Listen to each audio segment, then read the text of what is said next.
Sexual harassment, two words you're hearing a lot about in the coverage of local news. It has been an issue that has taken them out from the most powerful in the world of media and from the Senate and other areas. Exactly. And it's a topic that Stuart's not going to shy away from at all in his radio program, Your Weekly Constitutional. This is Stuart Harris, the host of the show, professor of law at the Duncan School of Law, Lincoln Memorial University. Welcome in. Thanks, Josh. You're talking to a couple of people who are dealing with the topic head on. What's up in the radio show today?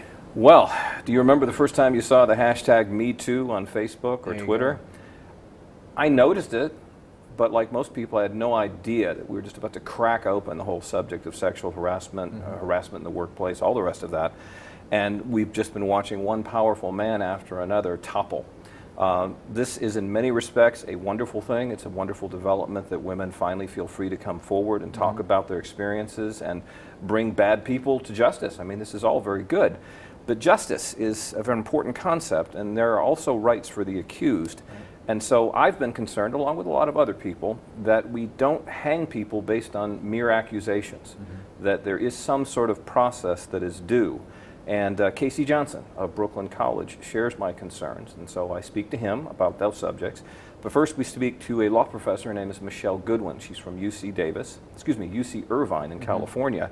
And she wrote an article in the HuffPost recently about her experiences some years ago as a young law professor trying to report an incident of sexual harassment to a female dean and getting nowhere with it. And she was contrasting her experience then with the experience of many women now. So it's a very interesting, broad-based discussion of this whole Me Too movement, both its positives and its potential negatives. I applaud you for jumping into this because I think it's a difficult topic Sure for a lot of reasons.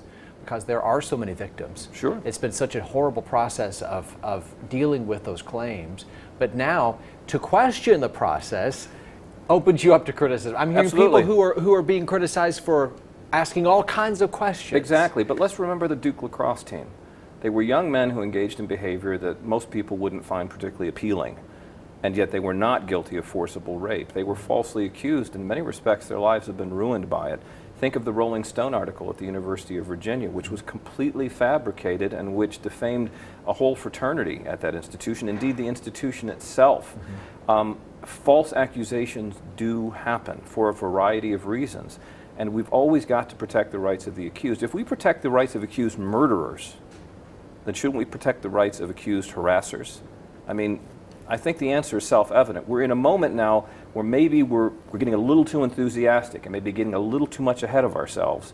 So let's get the bad guys, but let's make sure we don't get the good guys. And you have in an era too where people are not being convicted of crimes, but they're being removed from the face of the earth in terms of their careers. Exactly. So that's a different level of justice being levied. It certainly is, and when you talk about employment, certainly it's different from putting someone in jail. It really is.